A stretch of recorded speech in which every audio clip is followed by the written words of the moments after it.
Miraj civil बाळ अपहरण प्रकरण चौकशी समितीचा अहवाल चुकीचा।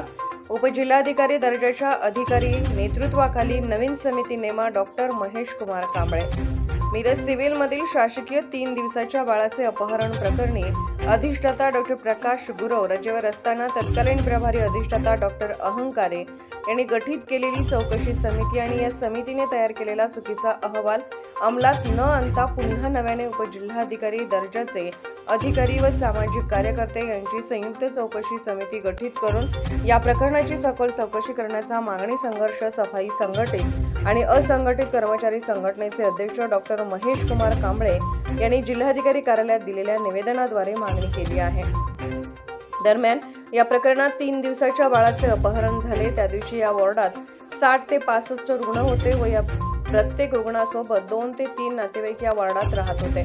म्हणजेच या वॉर्डात एकूण रुग्णांसहित 200 ते 250 लोकांची वर्दळ होती आणि या वॉर्डात 5 विभागाचे वेगवेगळे नर्सेस व कर्मचारी व डॉक्टर्स व इतर कर्मचारी कर्तव्य बजावत होते। पण या एकत्रित विभागात रुग्णांच्या नातेवाईकांची चौकशी करून आत सोडणे किंवा बाहेर सोडणे हे काम महिला व पुरुष सुरक्षा रक्षकाचे होते। पण या विषयात या सुरक्षा रक्षकाचे अपयश स्पष्ट दिसून येत आहे।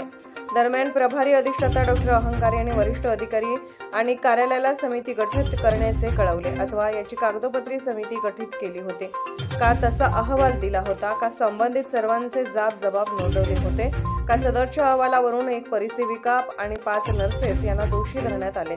याबाबतची सर्वांची योग्य चौकशी होणे गरजेचे असल्याचे डॉक्टर महेश कुमार कांबळे यांनी निवेदनाद्वारे सांगितले आहे। 3 मे 2025 रोजी शासकीय वैद्यकीय रुग्णालय मिरज येथून 3 दिवसाच्या बाळाचं जे अपहरण झालं होतं त्या अपहरणाच्या विषयामध्ये तत्कालीन प्रभारी अधिष्ठाता डॉक्टर अहंकारी यांनी जी चौकशी समिती नेमली होती आणि त्या चौकशी समितीने जो अहवाल तयार केला आणि त्या अहवालामध्ये ज्या 6 नर्सेसवर कारवाई करण्यासंदर्भात ठपका ठेवण्यात आला, तो अहवाल आणि चौकशी केलेली ही समिती ही बेकायदेशीर आणि नियमबाह्य आणि अन्यायकारक आहे आणि तात्काळ याला स्थगिती द्यावी अशा पद्धतीच्या मागणीचं निवेदन आपण माननीय जिल्हाधिकारी साहेबांना दिलेलं आहे। मूळतः विषय असा आहे की डॉक्टर प्रकाश गुरव यांनी कोल्हापूरचं CPR हॉस्पिटल मोठ्या खरेदी घोटाळ्यांमध्ये गाजवून त्यांना हसन मुश्रीफांनी प्रमोशन देऊन त्यांची कुठं कारवाई न करता मिरजेसारखा ऐतिहासिक शासकीय दवाखाना बक्षीस म्हणून डीन म्हणून बसवून इथं ठेवलेला आहे, त्यांना अधिष्ठाता केलेला आहे। इथं आल्यानंतर सुद्धा प्रकाश गुरव यांना कोणत्याही गोष्टीचं ज्ञान नाही, त्यांचा कुठल्याही त्यांच्या स्टाफवर धाक राहिलेला नाही, भीती नाही।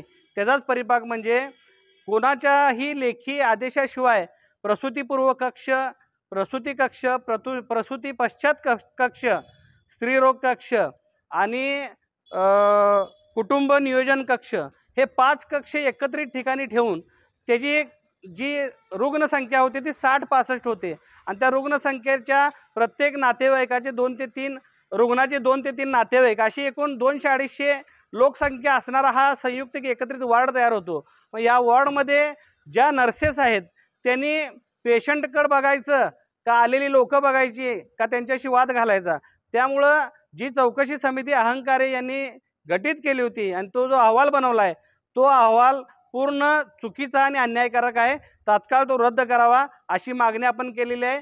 आणि या शासकीय वैद्यकीय रुग्णालयामध्ये बऱ्याचशा त्रुटी आहेत।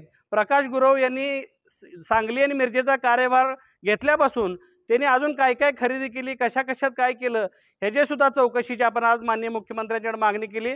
तोपर्यंत प्रकाश गुरव यांना तात्काळ निलंबित ठेवा अशा पद्धतीची मागणी केलेली आहे आणि या संपूर्ण बाळ अपहरण प्रकरणाची नव्यानं उपजिल्हाधिकारी दर्जाचे अधिकारी नेमून त्यामध्ये एखाद्या सामाजिक कार्यकर्त्याचा समावेश करून संयुक्त नव्यानं चौकशी गठीत करून या प्रकरणाच्या मुळाशी जाऊन खरं काय आणि खोटं काय ह्याचा खुलासा करावा आणि त्या ज्या नर्सेसवर अन्याय होत आहे त्यांना अन्याय होण्यापासून वाचवावं अशा पद्धतीची विनंती आज आपण जिल्हाधिकाऱ्यांनी केलेली आहे। अशा पद्धतीचं आपण निवेदन दिलंय। जय भीम, जय भारत।